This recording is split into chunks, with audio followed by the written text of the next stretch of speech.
Hello, welcome back to another video. It's been a little while. We're just going to take a quick look at Trial of the Crusader from a feral DPS druid perspective.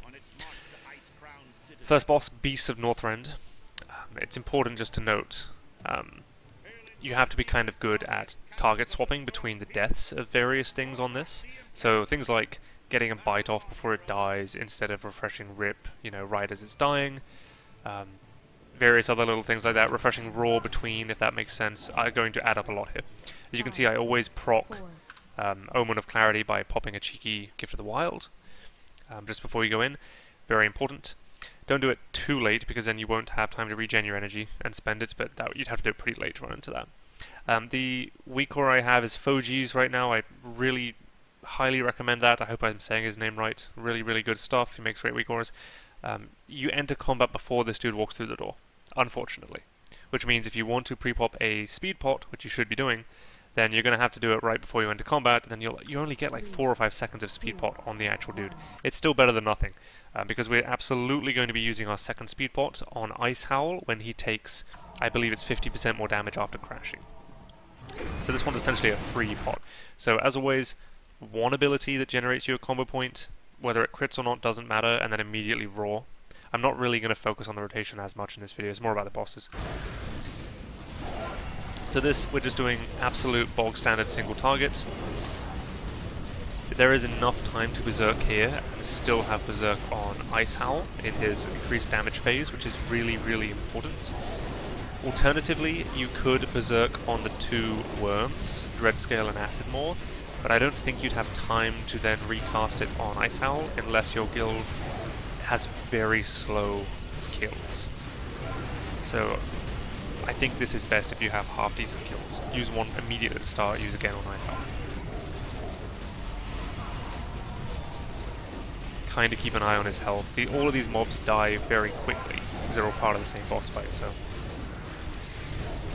you want to either be biting at the end or getting a fat 5-point roar off right before they die, whatever you think is best. I really miss that block weak aura. If you don't know what I'm talking about, probably for the best. Things like when Omen procs immediately as I go to hit bite, it feels really sad. So here you can see I was purposefully not ripping here, because he's 11%, he's about to die any second now. And I have tons of time on Raw, so I'm just going to bite.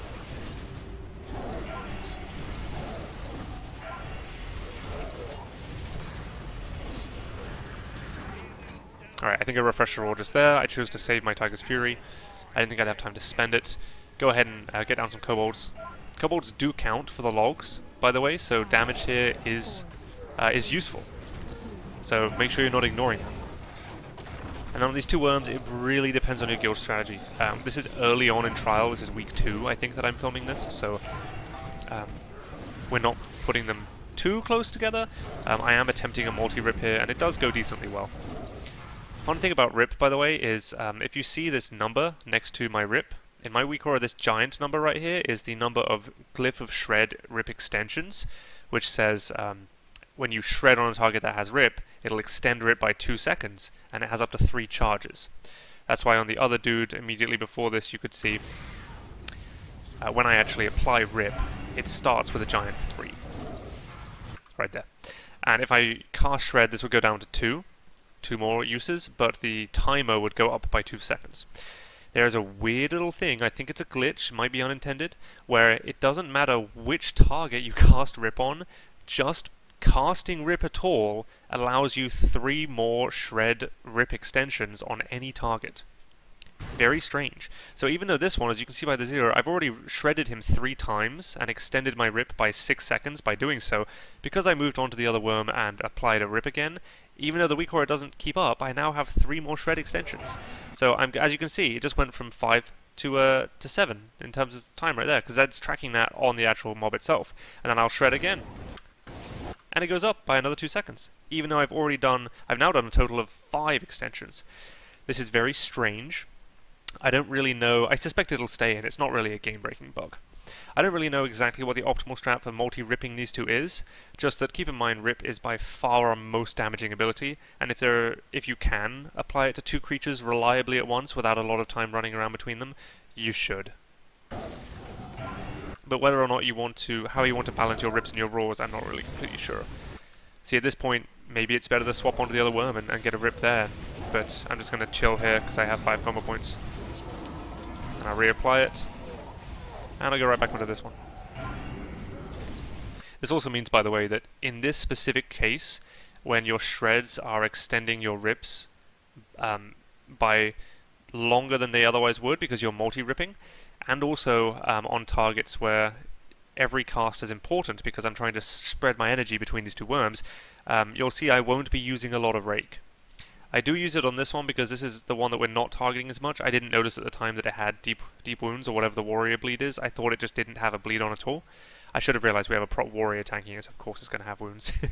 But you always want there to be a bleed on your target when you shred. Bleeds buff your shred massively. So if there's not a rip and it's not a main target, then just check. I should have checked and seen, but I just Rake just to be safe. Get that rip off, get back over here. I'm going to use my extensions again to increase that. I should be roaring here because he's at 3%. I don't remember if I was looking at his health enough. I do roar. Thank God. Would have been embarrassing if I ripped there. Okay, this guy goes under.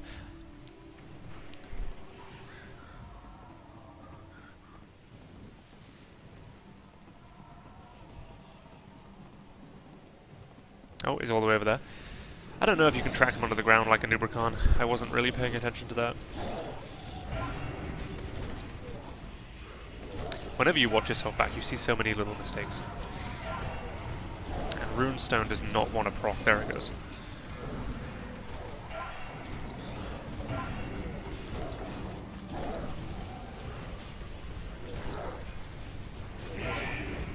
I did have one guy comment way back on a lower third video of mine saying, like, why would you refresh Rip when the boss is dying in like 12 seconds or something? And I know I mentioned myself earlier this video that you want to bite right before they die. Well, the thing is that Rip doesn't have to tick very many times to be better than bite. Rip ticks so hard. This was probably should have been a bite right there, but it's kind of right on the edge. Like, I didn't think he was going to die quite this fast, but if it ticks like 3 or 4 times, it was probably worth it.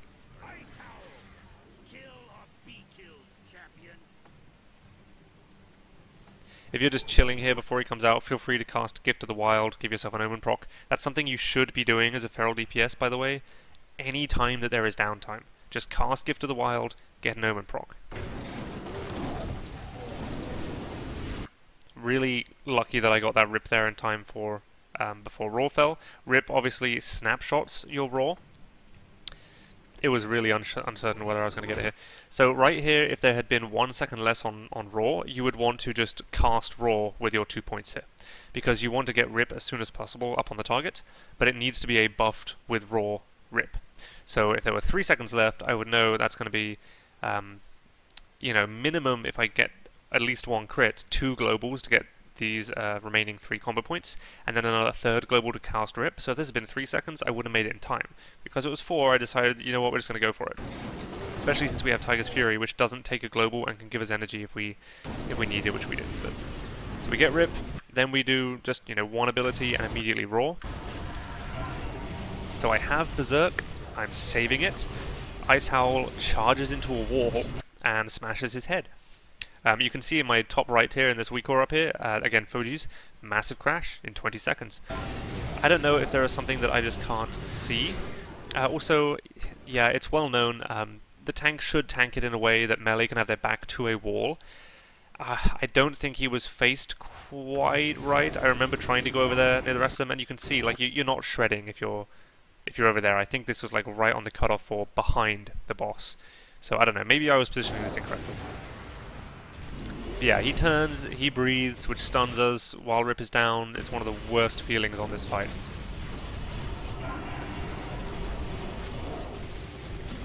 Okay, so you see massive crash coming any second.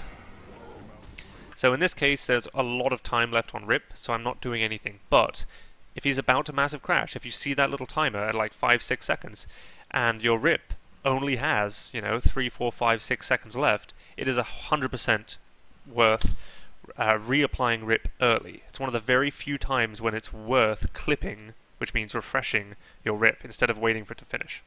This is because the energy waste of not letting it go all the way.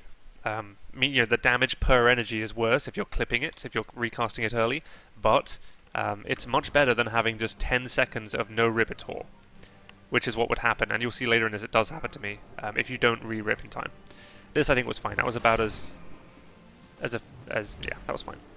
So I need to raw here. I realize I'm really hoping this entire time that, just like earlier, how I showed you on Dreadscale, I'm really hoping, like, hey, is this going to be enough time? Like, I've got Feral Charge. Like, if he just did this 1 second sooner, I could have charged to him and ripped before this ran out.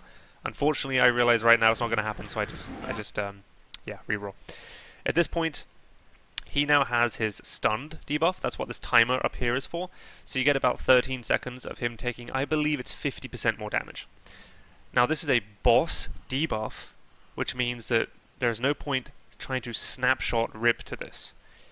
Rip that you put on him will tick for its normal damage until he gets this debuff, and then it will start ticking for 50% more, and then as soon as this debuff ends, it'll go back to ticking for normal damage. Bosses and mobs in general check their own debuffs whenever an event happens. They don't check your buffs. There's a difference there. This is because of computational limits. Like, him checking his own debuffs every time something ticks is fine. Him checking 25 people's buffs every time something ticks would be ridiculous on the servers. So you don't have to worry about like reapplying rip right before his stun wears off. Don't worry about that. I will say, obviously you want him to have rip during this time. I miss like 2 ticks of rip during the stun because there's such a long crash preceding it, so that's unfortunate. But yeah, this is one you want to berserk. You want to just slam as many shreds as possible. I'm going to get a fat juicy bite here. My energy's at a good spot for it. During berserk, you only want to bite when you're at like 20 energy or below. Like, you really don't want to bite very high at high energy, because the conversion is much worse during berserk. Which is to say, it's the same as outside berserk, except during berserk, everything else is half price. But bite conversion isn't half price, so hey, it sucks. So get a nice crit for 43k. I'm sure these numbers look tiny for you guys if you're looking later in the phase, but remember this is, I think, like week 2. And I'm not a super geared Feral. I've never been someone that gets funneled bis gear early on. So do another bite there. Only 27k, unfortunately, because he'd run out of his stun debuff. But it's fine. We have tons of time. That one, this was a huge mistake, and this cost me pretty badly.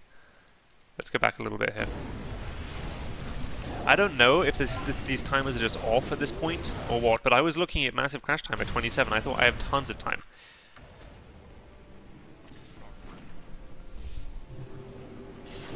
Okay, I guess that wasn't crash, it was just a spin. So yeah, that was still my mistake, I wasn't positioned properly, I should have been here. Yeah, and now I'm backing up and finding like, hey, I can actually get snugly in this little corner. So here's massive crash, coming in at 9. Just like before, this timer is when he's actually doing the charge, I believe. So the spin, knock you back thing happens, let's just see, I think it's 4 or 5 seconds before then. So this is really unfortunate that he's breathing on the melee right now. This Arctic Breath is, at least I believe it can go on the ranged. It's only on the melee with us, it seems. Maybe it can only be on the melee. Maybe I'm embarrassing myself. But yeah, really unfortunate. I was really hoping, like, please, please let me get rip off, and then right when I'm unfrozen, I get to 5 combo points, he leaps away. Really unfortunate. If I got that rip off there, it would have helped a lot. Obviously you want to run away from the person he's charging. If he hits you, by the way, in that charge, but he gets a buff, meaning he will kill your tank, probably.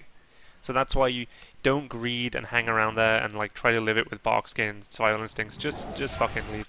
He is 5%, so I know I'm not going to rip. It's a real shame rip wasn't ticking for this stun. But yeah, we're just going to go down and like send a bite. 19,000. It doesn't crit. Absolutely GG when the bite doesn't crit. Just quit out of the game, delete your character, uninstall World of Warcraft. Bite should be 100% crit. Change my mind.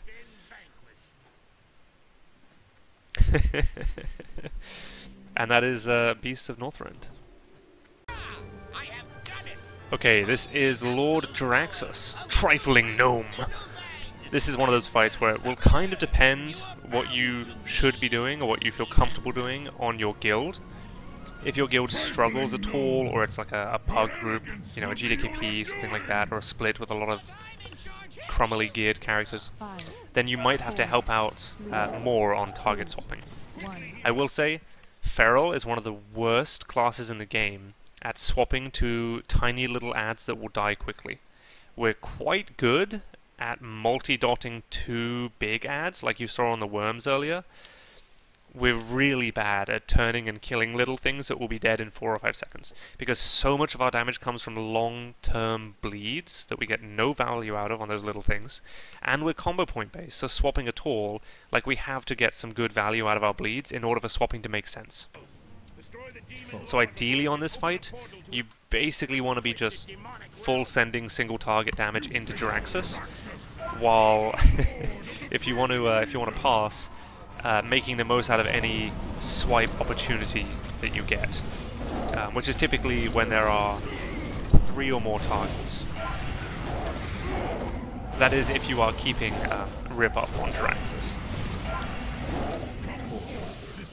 So I choose to Zerk at the start. Honestly, if I wanted to pass, I probably would not have Zerked at the start, and I would probably Zerk around now, and I would be spending a portion of my Berserk time swiping. So as I've said, so once you have Rip up, and Raw's got a good timer too, at this point I'm just going to spend my energy and my Omen procs on swipe. Volcano's already dead, so it's not even great. Like, I think I do send a couple swipes here, but it's not really worth it on 2 targets. I think you should just be swiping him. You should just be shredding him. Yeah.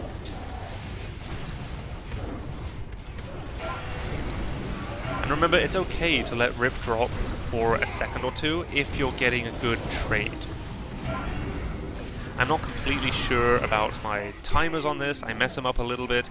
If you're even remotely uncomfortable playing Feral, and you mess up your timers even at all, even just normally on single target, do not attempt to swipe, because throwing that energy into it will cause your timers to become massively messed up unless you know what you're doing, and that'll be a big DPS loss. The reason why I'm playing a little more crummily than usual here is because I've just broken my 2-piece tier 8. I got a couple of off-pieces from 10-man, and it simmed slightly better for me to do that, so I did that. So I've lost the increased time. Is that increased time of Raw or Rip? I forget. But the time has got noticeably harder to maintain after losing them. Also, one other little thing is that, as you can see, he likes to turn around. What a pain this guy is. If you want to try and sneak up between those big red cheeks, which you want to do as a Feral, because we all know Ferals do it from behind, then my biggest advice is just don't ever let yourself get above even half energy on this fight. On most bosses that don't do this, that don't spin around, it's perfectly fine to go up to 50 or 60 energy, or even 70. Like if your trinkets are about to proc, if you see there's no internal cooldown, or the cooldown is like 4 or 5 seconds left, and you're low energy, you can absolutely just pool that energy. As long as you aren't letting Rip drop, or letting Raw drop, you can just pool up to like 70, 75 energy, and then when your trinkets prop, you can just dump it into a couple shreds right then. There's no reason not to. But on this fight, when he spins, you do not want to be at 60 or 70 energy right when he turns to you, because you risk capping. You also want to be really certain that you are behind him and he's facing away when you press Tiger's Fury, and ideally press it when your global cooldown is up so that you can press it and Shred at exactly the same time. Otherwise, if you hit Tiger's Fury and he turns to you, you're going to be a sad cat. See, I'm kind of chasing him. Wasn't really worth it. I could have just stood there, but I mean, whatever. That was a bite window right there. There was 5-6 seconds left on Rip. That's absolutely a bite. But I'm trying to get some swipe in because the Volcano's coming. So I choose not to bite and instead get a nice easy Rip and then swipe. So as you can see here, we have a good few targets, and I have Rip and Raw going. So I'm absolutely going to swipe here.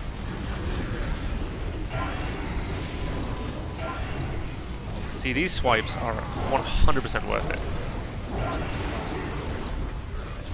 Getting some more swipes in. That last one probably should have been... Let me check that. Probably should have been a Shred to make this... Make that Rip there a little cleaner. Did I 4-point that Rip? It looked kind of bad. I think I did. Yeah, like that should have been a Shred instead of a swipe right there. Okay, I know I am at 5. Cool. And like I said, you only get one Berserk in this fight, if you have an under 3-minute kill. And you honestly could save it for that. You could save it for when there's a volcano and a bunch of ads, and you could... I'm letting Mango drop for a second here, it's unfortunate, but hopefully Rip didn't tick in that time. I think I'm probably ripping here, right? Yeah, 10%, that's enough. I really should get a time to kill weak aura. I know. Alright, let's see, do we get that fat bite off? We do, and it doesn't crit! It's so annoying when it doesn't crit. It's like 80% chance to crit. Call it a wipe, do it again. Anyway, that's Lord Draxus. I'm only going to cover faction champions very briefly. They don't matter for your all-star points. They don't show up on your character page on Warcraft logs. I believe they do count for overall. I'm not sure. I'll have to get back to you on that. But yeah, what a mess of fight. It's kind of fun. I'm not a PvPer, so you'll notice that at no point am I cycloning anything, or maiming anything, or in any way being a helpful group member. I'm basically just killing things. So I am just going to spread through this. Also, our raid lead doesn't always call out the next kill target very fast. So there's some time when a target will go down and I'm just there going, what do I kill now? And I have no clue. Like, all of this crap on over here, like, this might as well be Egyptian hieroglyphs to me. I don't know what any of this is. I'm not a PvPer. So we're just going to zoom right on past that. I do apologize if you wanted help passing on this fight, but on the other hand, it doesn't count for almost anything, so. Oh, that was a cheeky tactical repair when I realized there's not actually a repair person near the inn. What a pain. I ended up running all the way over here. I'm sure there was a nearer one, but there we go. Listening to a little bit of music between bosses is Biss. Okay, this fight.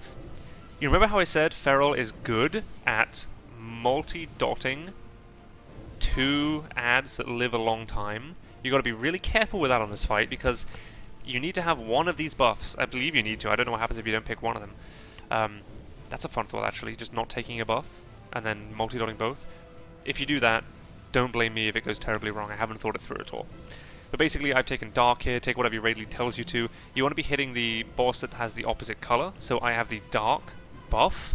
So I'm going to be hitting the Light boss. These bosses have a number of abilities that they can cast.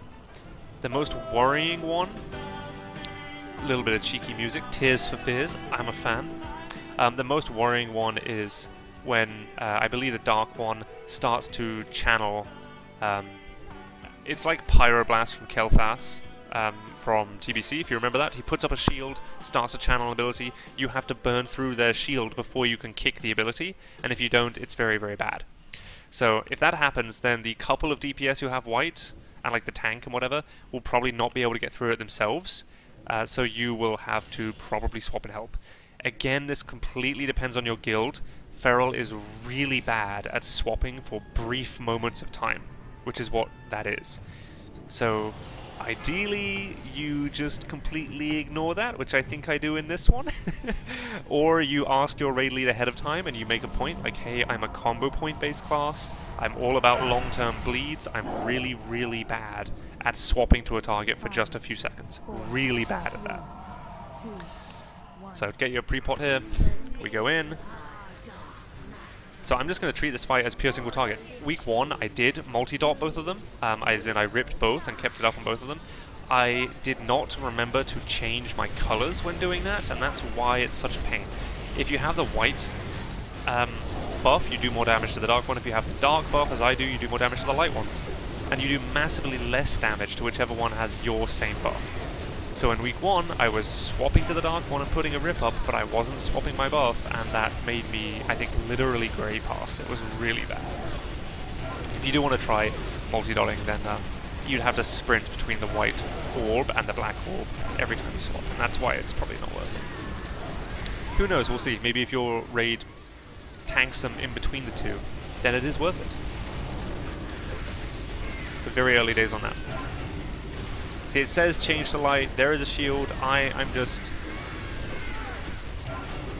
Was it the light one who was casting it? I don't know. Days of me being a raid leader are long gone. I just Zug now. She's already at half health. This is a very fun fight for Feral in that it's just a target dummy.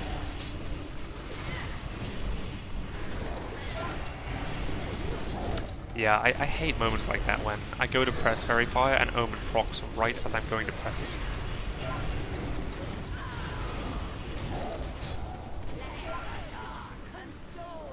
There's a bite. There is a little bit of AoE damage on this fight. You know, your guild typically will be using AoE defensives to protect you from that. However, we are Feral, we take almost no damage from AoE, and we have 2 very powerful defensive cooldowns. So if you ever get even remotely low, like below 60%, I would just pop Bark Skin or Survival Instincts. There's no reason not to. Well, Bark Skin technically resets your swing time, but that's such a minor reason to greed.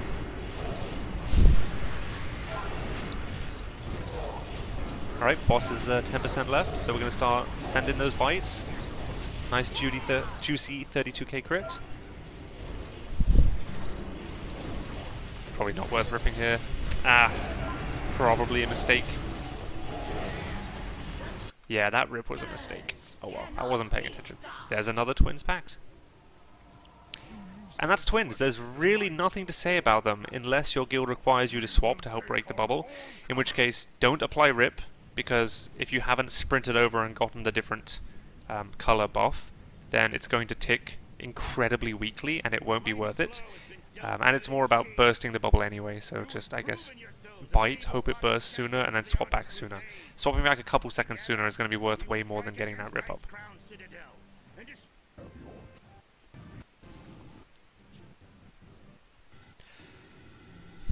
Okay, Anubrakan. You can tell it's early in the phase when I'm recording this because the raid lead is requiring us to use Frost Pots instead of a second DPS pot. Unfortunate. Anubrakan is the one boss that I've been unable to pass well on. There's a couple of reasons for this. Firstly, the downtime in Phase 2 is not removed, meaning that it does count in the log.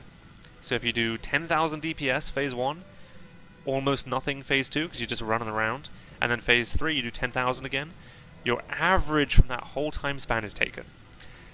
Right now there are only a handful of guilds in the world that have pushed Anubrakan into Phase 3 before his borrow time, which completely skips Phase 2, but that's going to get easier and easier as guilds get more and more geared, and eventually it's going to be like completely required in order for you to pass, is skipping Phase 2.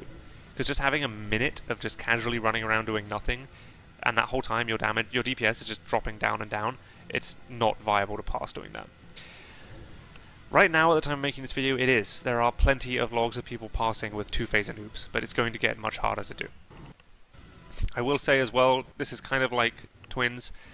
You have an ethical choice to make here, which is, do you want to single target the boss and throw the occasional swipe onto the ads like Jaraxxus? Like when you have an Omen proc and your timers are both fine and you would just spend it on Shred otherwise, then you can go ahead and swipe. Or do you want to be completely degenerate and do what I did, which is use Berserk and then swipe your heart out? But I kind of suck at this. I don't like cheese fights in general. Like I Zerk, I think at about the right time, like I've got my timers up, I'm holding Berserk, ads are coming in. You also really need your tanks to position the ads well. I think they're actually positioning them perfectly. I think it's me that doesn't. So I start swiping. The goal is to hit all 5 of these mobs with every swipe. I don't think I was doing that.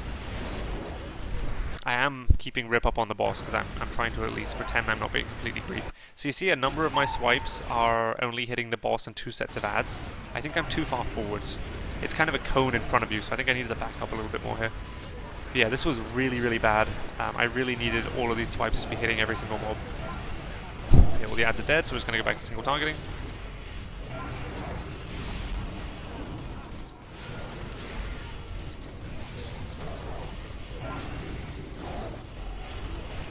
A lot of the top kills on a noob that are not one-phasing. I'm not counting that because it's basically a completely different fight. It's unfair to count that at this point in time.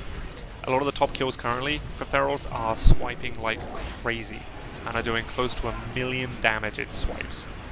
I will say this is a constant discussion point in the Warcraft Logs Discord. People are asking the limit, the cap, to be brought down. I'll tell you what that means in a second. From 900,000, which is where it is at the time of filming, to like 300,000 or less. Cap means it's how much damage each individual can do to a burrower that gets counted. So currently it's 900,000, which some of the top ferals are actually doing. If you swipe super hard phase 1, you can actually reach 900,000 damage to them. If they lower that cap massively, which I think they will, then unfortunately it will be worth either swapping your details to show damage done to enemy, and then it'll show how much damage you've done to the burrowers, or getting some kind of weak aura that tracks how much damage you've done to them, and just stop swiping the moment you hit the cap. Because any damage over that, oh god, that's actually what this green bar is, isn't it? Yeah, let's go back a little bit to when I'm swiping. This green bar that starts at 0 and goes up to 900k, I forgot I had installed this. This is counting, there we go, I'm starting to swipe and it's filling up. This is counting how much damage I'm doing to ads. You can tell my swipes are pretty bad and I'm not hitting all the ads because it's barely filling up. I mean, a lot of that was just shred, I think. But yeah, my swipes here look pretty fucking pathetic. We'll skip through a bit. So yeah, on that entire wave of ads, I only did 40,000 damage to them. Some ferals on the first ads do 300,000 damage to them, or more. Okay, so when a noob is about to submerge, our tank pulls him way off to the side to give whoever he's chasing a little bit more time. This feels like a very progress type strat, as in we're doing this because we're progressing on this fight. Like, it's difficult for us week 2. We're a decently good guild, but we've wiped on a noob a fair amount. These burrows, remember, continue to count in phase 2, so absolutely go and kill them. The spiky thing that chases people around, that's a Noobrakan under the ground. Depending on how your guild wants you to deal with that, just follow your guild's advice. It doesn't really change your passing at all. These scarabs do not matter for your pass. They don't count. Damage done to them is not included in your pass at all. Having said that, I'm looking at the emerge timer here, which shows a noob will come back up in about 46 seconds. I know the internal cooldown of my trinkets is around 45 seconds. So I want to proc them right now, when there's a little bit under that amount of time left on submerge, because that means that I'll be able to build up my initial few combo points and maybe get a roar and do the opening of your single target on a noob before they proc. And I'll be then able to send a bunch of shreds and maybe a bite in when they're active. This is a minor thing, but balancing your trinket internal cooldowns like this was incredibly important on fights like Razor Scale in Ulduar, where you want to make absolutely sure that they are available for the boss, so don't go hitting these ads right before the boss if your trinkets are off cooldown like this, because it'll pop them on the ads. That's another big reason why I'm doing it now, is because if I can put them onto cooldown now, like this, they both get used, go on cooldown, that means it is then safe to hit other scarabs, just kind of for fun, or to help out the guild, because like, we do need to kill them. It's safe because it won't proc my trinkets. The nightmare is that you hit one of these too late into phase 2, and your trinkets go onto cooldown, and then a Noobrakan comes up, and your both trinkets look like this. That is the absolute nightmare. So I've timed this fine. Our strat is obviously if you get chased, you run to the icing. That's everyone's strat, and we bop someone before they get to the ice, so that we can just kind of drag it out a little longer. Make it safer. Coming up in 10 seconds. This is another really important thing that not enough people do. It's very obvious to me, but I mean, I'm going to explain now in case it isn't. You might as well carry a roar into the fight, right? Why wouldn't you want to? So you go over to one of these scarabs, pick one that has just spawned, not one that's in the middle of all of your DPS, because you need time to get up to 5 points and then press roar before it dies. If you pick one of these scarabs that's already at half health, you won't have time to do this. Also, I really would rather not use Tiger's Fury on this because the boss is about to come up, and Tiger's Fury is a 30-second cooldown. The other thing is, you don't want this scarab to die right now because you are building combo points, so don't use Mangle, don't use Shred. I'm just spamming Rake because it does almost no damage up front, and every time I'm resetting it, as far as I know, it delays that first tick, which takes 3 seconds before it even ticks, so I'm essentially doing 0 damage for about 7 seconds on this guy as I'm just spamming Rake. I do not want to kill the Scarab. I just want to spam my Rake, get my 5 points, run away. I'm now looking at his health up here in the top left. And then, as late as I can possibly wait, I'm going to use Roar, which I did. I think I timed it a little late there, like he almost died. And now I have 25 seconds of Roar when he pops up, which is ideal. Looks like my trinkets were, I should have popped them on one of those Scarabs just a few seconds later, because you don't want them to pop right on the pull. You want them to pop about 6 or 7 seconds after the pull. Because these trinkets, Rip doesn't snapshot with them. Yeah. Runestone at least, you know, Armor Pen does nothing. So, and Roar obviously is a dead global for your trinkets. It doesn't matter if your trinkets are up or not for Roar. So ideally all of this would pop now, and I would just have a few more seconds of getting to press Shred or Rake with these trinkets up. But that's a very minor thing. That's a bite. My timer's a little messy here. There was an argument there for just holding those 5 points and then roaring when Rip was at like 7 or 8 seconds. I'm pretty sure the sim would do that. The sim does not like these timers to get this close. I'm saying this again, I really messed up my timers because I was not used to dropping that tier set bonus. This is my first raid without it. Also, again, you can see here are the ads. This, I think, is partly the tank positioning is a little off, but I think I also just suck at this. There we go. So that was a swipe that hit all 5. So that's really good. You can actually see my ad damage bar filling up much faster with that one swipe. Just for that one swipe, it seems. Like, not filling up this bar is really hurting my pass on this fight. I should be padding those ads like crazy. This is another thing. We specifically call to stop hitting the boss before 30%, which is when he pushes into phase 3. We want the ads to spawn and run over, and we want to get them into their 75% submerge range. I don't know why, but yeah, this obviously is bad for your pass, sitting here doing nothing. And this is very much a progression type strat that you shouldn't be doing once this is on farm.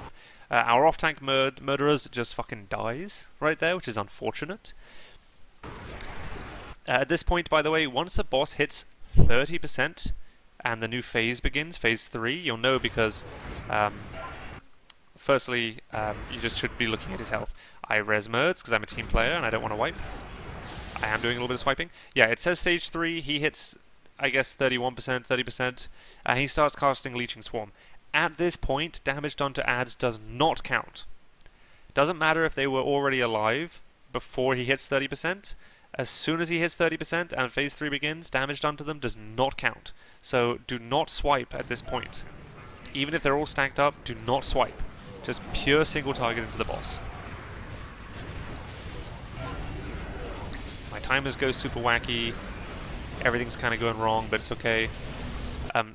Swarm, by the way, let's briefly talk about this. It does some % of your current health every second or every 2 seconds, just for the rest of the phase.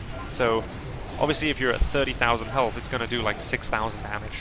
But if you're down to, you know, 500 health, it's only going to do like 100 damage or something. It can actually kill you. It always has a minimum of 250, so if you get below 250, its next tick will kill you. And the other thing in this fight is Penetrating Cold. He picks a few people at random and gives them a debuff that absolutely will kill them.